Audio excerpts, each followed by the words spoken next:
Give it up one more time again, y'all, for the wonderful, wonderful, wonderful band. This is that make you move music right here that gets all up in your spirit and get all up in your soul that make you move. But just to give you a little bit of background, y'all, did you know that jazz came from gospel?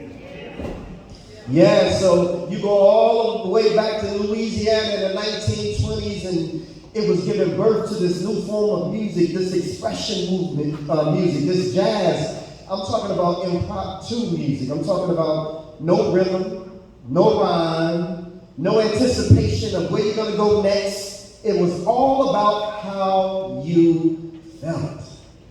And when I think about our people, and when I think about our community, we've always had to structure ourselves and move like that, where at any given moment we had to switch up.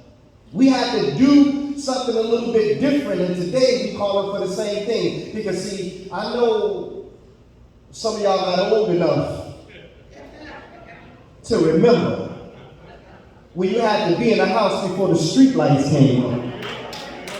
Y'all remember that? I know some of y'all not old enough to remember when you did something wrong and the neighbor down the street could whip your butt and bring you home to your parents, and then your parents whip your butt. So see, we're talking about a community where we came together to commune with unity, brothers and sisters. Now when you think about jazz, you got to think about the greats like Duke Ellington. You got to think about Miles Davis. You got to think about John Coltrane. And Billy who? I said Billy who? You got to think about Billie Holiday, and what about Ella who?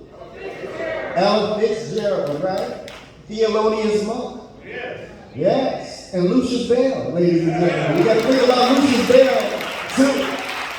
Right? But again, any time during the annals of our history, there was music attached to the movement. What's going on? Marvin Gaye. Get ready. That wasn't the Temptations, that was the Four Tops, right? So we're talking about music always being attached, and don't forget about the poetry either now. We had poetry. It just wasn't called spoken word during that time, but James Brown had poetry that he did. Y'all remember King Harold?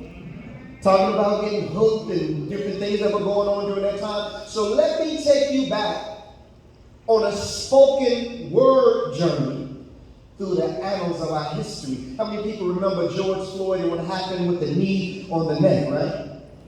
Well, that knee represented more than just a physical flesh and blood knee.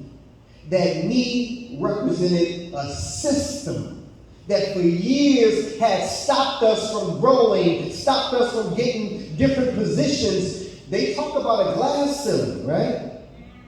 Well, whatever glass ceiling they talked about, our ceiling was lower than that. Back in the day, they used to say if white folks got a cold, black folks got the flu. Back in the day. But let me just take you on the spoken word journey. This is called Get Your Knee Off My Neck. I can't breathe. Get your knee off my neck. I can't breathe. Why are you on top of me? I said I can't breathe. Get your knee off my neck. 400 years of disrespect, inequality, and it's bothering me, but you ain't listening. See, the only time y'all pay attention is when we looting and breaking something. But you're too blind to see that this is live on TV. Scramble the lines, illustrating the antenna. Let's go back to 1619 Virginia, America. This is when we stepped off the slave ships and stepped on the auction block. Sold to the highest bidder like livestock. Since that moment, we've been playing on two separate fields to two different clocks, and they got the nerve to use their stopwatch. How are we ever going to catch up to you when you've had a 400-year head start? Back then, you made it unlawful for me to read, but now you're trying to make it unlawful for me to breathe. Get your knee off my neck. I can't breathe. Then in 1863, we thought that we were freed. But Texas denied our freedom for 2 more years. This is why we celebrate Juneteenth, our Independence Day. But let's fast forward to May 31st, 1921. A mob of men with guns and white sheets burned down over 35 square blocks and over 1,200 homes in what would later be known as Black Wall Street. And you wonder why the unemployment is so high in our community.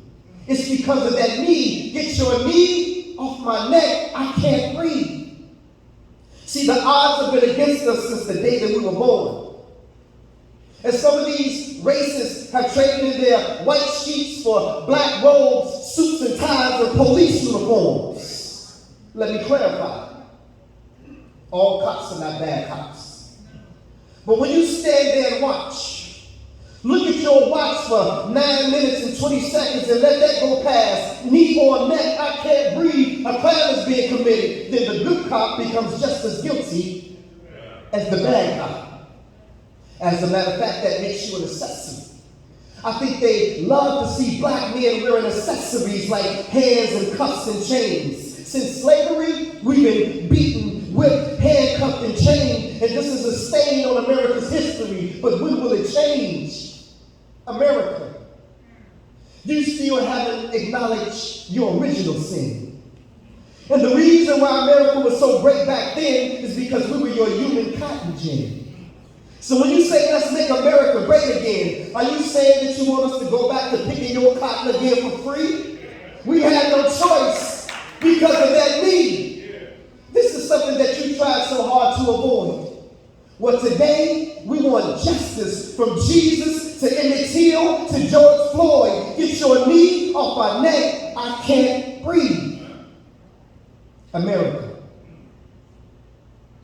This is something that we want you to trust. We've always loved America. But America seemed like it never loved us. That's that peace show. Yes.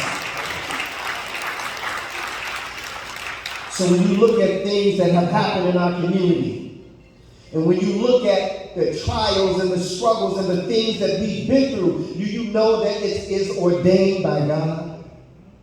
See, when you look at it and you stop blaming people for what happened to you, and stop blaming people for what happened to us, and be on a spiritual mature level and say, God, why did you allow it to happen? Then you got to go and do your research. Go and read Deuteronomy, the 28th chapter, the book of the blessings and the curses. And God said, as long as you do all that I tell you to do, keep my statutes, my laws, and my commandments, that you will be blessed among every nation on the earth. But if you fail this day to do my statutes, my laws, and my commandments, then all these curses shall come upon you. Did you know that slavery was one of those curses? Did you know that having a child and another person taking your child and selling your child off to another plantation, that was a part of that curse? It is written in Deuteronomy, the 28th chapter. So how do we lift ourselves from the curse? The answer is Jesus, brothers and sisters. That is the answer. We run so far away from Jesus. We tried everything. We tried the marches. We tried the protests. We tried everything but Jesus. And that book called the Bible, not the basic instructions before leaving earth, but the basic instructions before life eternal. When you open up that book, it gives you the prescription of what we need to lift ourselves from the curse of our father Adam. Because at the end of the day, it's about everlasting life, right? Somebody say amen. I'm going to close with a poem that I want you to reflect on. I want you to think about nobody else but yourself. I want you to think about how many people you grew up with and how many people are in your circle today. Because at the end of the day, this whole thing now is between you and who? And God, right? There's this elevator, right? It's full of people.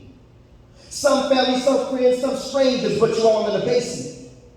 See, the basement represents that brand new idea that was blessed to be manifested in your mind, but by the time you share your idea with the 10 people standing on the elevator next to you, some of them get off before the door even closes. Sort of like those so-called friends. The ones who you thought would be there through thick and thin, down to the end, didn't even make it to the first floor. The door closes. The elevator rises. Much to your surprise, you're making progress. The bell rings. You're at the first floor. The door opens, and guess what happens next? Those childhood friends, well, they got goals of their own. Time for you to be strong, because you're going to lose some of these friends during this ride and feel alone. But as they walk out, a few more friends walk in. You started off with 10, and now you're down to 8. Now, one of the new friends who just walked in pressed floor 2. So you know what that means. The next time the elevator door opens, they'll be going too. But before they left, they introduced you to one of their friends, who became your friend. Then y'all became close like kin. The door opens at floor 2. You lose a few, but one man walks in, and he becomes your boyfriend. And now we're down to 7. Now only 4 out of the 7 are the original occupants that you begin with. In all, there are 2 strangers. One cousin, one mom, your friend, one new friend, and a boyfriend. Now the elevator passes floor 3. Seems like life is finally looking up. But just as soon as you get comfortable, you're at the 4th floor and the door opens up. You're staring death right in the face. Quickly you step back. He reaches in his arm and unexpectedly takes your mom. Everyone in the elevator consoles you. But this takes an emotional toll on you and your relationship. Everything you ever believed in or ever knew about is in doubt. You become so emotionally cold that right before the doors close, your boyfriend walks out. What's to expect by floor 5? Now, what just happened on the 4th floor was a game changer. But by the time floor 5 arrives, you will lose one of those strangers. But before he leaves, he whispers to you, "There's something that I hope that you see."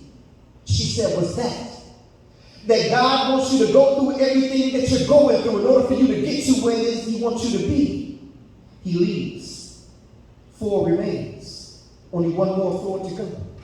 But between the 5th and the 6th floor, you notice something. The stranger reaches around you and hits the stop button. Everything is frozen except you and him. He said, "Okay, it's time for us to talk." Now, I've been here since the beginning, and I've seen everything that happened, and not once did you ever acknowledge me. I even gave you words of comfort when you lost your mommy. I thought at that point, you would want to get to know me. Look around. Out of the 10 that you started out with, there's only a few. Now you have a choice or 2. You can continue on. Use the experience of what you've been through to help heal, or you can do what you've been thinking, go in that person, take those pills. She said, "No, I want to live." Well, then you need to learn how to forgive. She now knew who she was talking to. She takes a deep breath and asks for forgiveness, but he said, "I'll forgive you when you learn how to forgive yourself." He pressed the button. The bell rings. The door opens at the 6th floor. To your surprise, your ex-boyfriend is standing there, offer you his hand. You turn right around, look at that man right in the face, and smile. See, St. Mark, out of the many people that have already come into your life, you've already lost the majority. Expect for the ones closest to you to disappoint you, let you down, betray you, but don't you change, stay you. And at the end of the day, when you place your family and friends before God, he will remove them to show you that he's a jealous God. And none should be placed before him. Trust him to know that he will replace everything stolen, restore everything lost, and heal everything broken. See, in life, you're going to have some knockdowns on the way up. But it's not about how many times you get knocked down. It's about how many times you get back up. Thank y'all so much, y'all. I'm Blaq.